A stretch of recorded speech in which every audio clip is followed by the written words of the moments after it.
Familiar, why is this so familiar? Familiar, like something I used to know. Familiar, staring up at the ceiling. Familiar, I swear that I know this feeling, where everybody wants me to be known. And everything I do it. I sway them with a joke or with a song. And maybe that'll help us get along.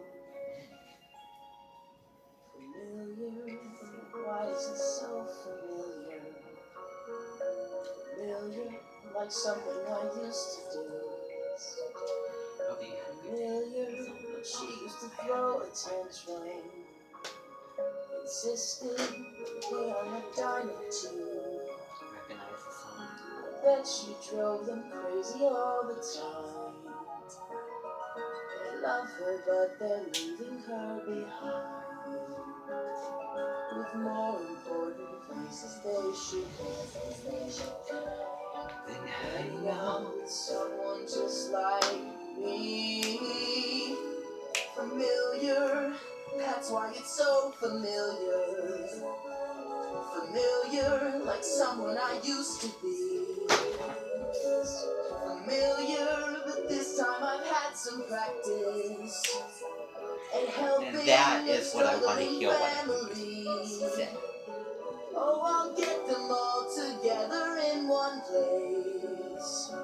And once we're all together face to face, I'll show them all the error of their ways and stop their spread of terror across space. All right. Okay, so good afternoon. Good afternoon, everybody. Good afternoon. Okay, now I am very, very sorry that I did not inform you that I would have an appointment today, so I was gone for a good chunk of the day, so it's nice to see you all. I hope that you had a really, really wonderful night's sleep, okay? And we're going to be starting off a new day, okay? Now, the song that you heard coming in, I'm just going to come out right now in a minute, that I thought that it was really, really gorgeous. It was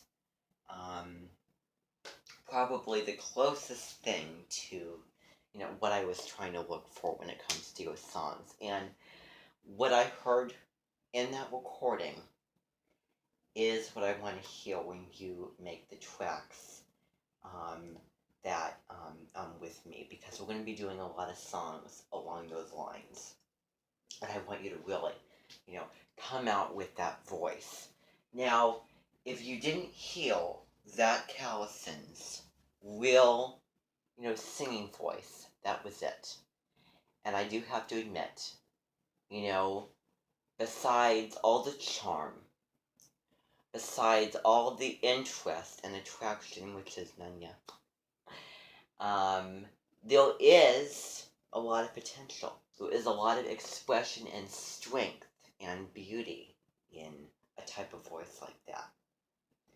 Really, I do have to give you some kudos on singing that song.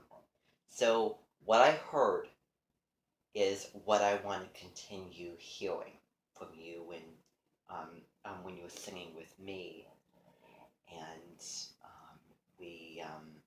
we do the songs that I'm going to be selecting for you. So, wonderful. And that is the song that we're going to be learning for the concert, for Zach Callison's concert that we're going to be honoring him. He is going to be playing a good role in the concert. It is July 1 today, the very, very first day of the dominant month of Cancer season. And I have the lyrics. Now, you're going to notice that these lyrics are copied and pasted because they're a little bit highlighted. I hope that you can get past that a little bit, okay? And also, you know me, I take songs, I steal songs, and I change the lyrics. This is going to actually talk about the character that you played in Just Dead Magic. Chuck Hankins Paizo. Okay? Now, today, because I just got back, we're going to be watching episodes of Just Dead Magic, if we can. So that will be something very, very exciting to look forward to. So we have three things. We have three things today. One of which is, these are in no particular order, learning this song and understanding the story and the lyrics to it. And Zach will talk about the original song. Then we're going to be talking about opposite gender resemblances. Opposite gender resemblances, which is going to be really, really interesting. And, okay, and then we're going to be watching episodes of Season 2 of Just Dead Magic. And we're going to be paying special attention to our mentioned guest and the lines in the show. And also the customs and everything going along with those lines. Now, just because I feel like it, I want you to just, and we'll probably do this at a resemblance, but by the way, your resemblance prayer with my special ed teacher is tomorrow. Then the next 2 days are, on the next day after that is the second resemblance, which is going to be Matthew Grunwald. The third resemblance is going to be Leland. Okay? Now, although, for those of you who want to come to the resemblance prayer, I'm going to make you do this. So you can see there. But for those of you who are not planning, I want you to give me a face that you mean business. Give me your business face. Like, give me the face where you're, like, kind of just kind of a pushy, like, kind of like, just mean, stubborn type face.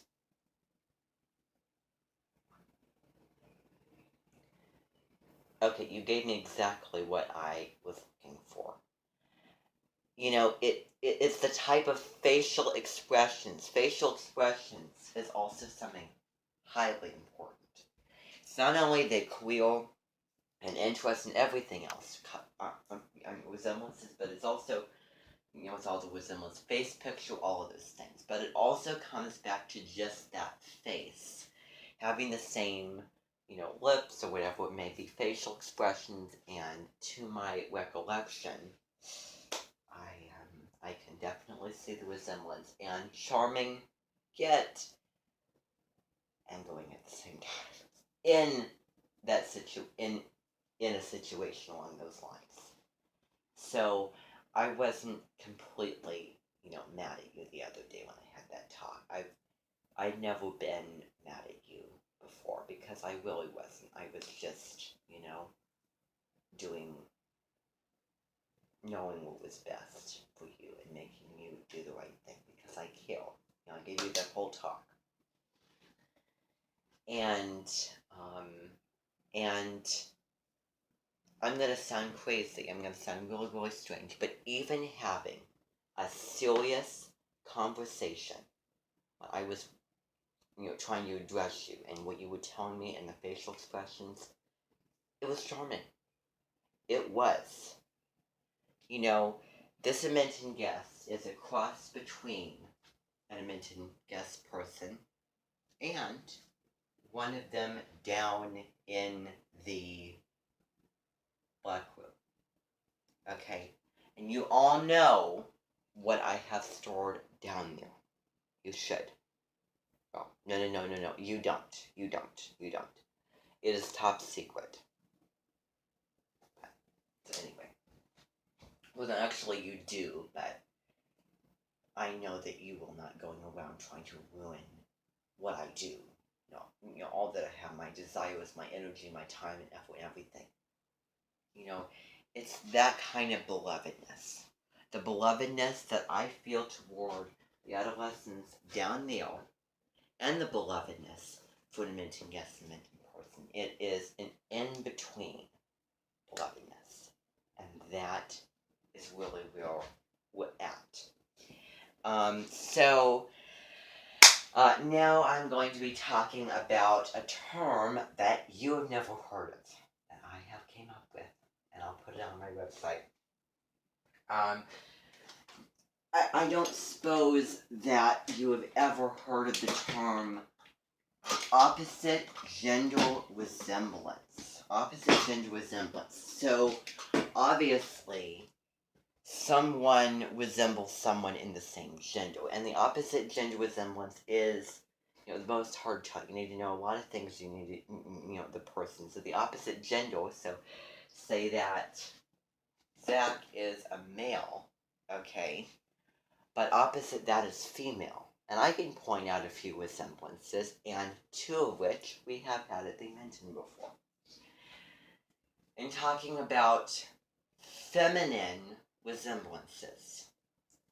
Feminine resemblance. And you're not going to see what I'm seeing. Oftentimes you don't see what I necessarily see. But this is what I see. And you're not thinking about the most obvious things. You're not thinking about resemblances in the same gender. It's even small resemblances is resemblances that could be in the opposite gender, because there's two. So, the resemblance for Zach Callerson is, and I should also point out that we have a certain expectation for how people look or dress to the Minton for the times that I found the interest that makes the most charming, beloved, and everything. So I did give you the little order at the beginning to shave your face, and that's all I really asked you to do, and that you've done that. You look like the person in this picture here. So I'm going to actually write the term down on the board so that you can see it. Okay? Let's see here. So the term is opposite wait a second. Opposite, my writing's horrible. Resemblance.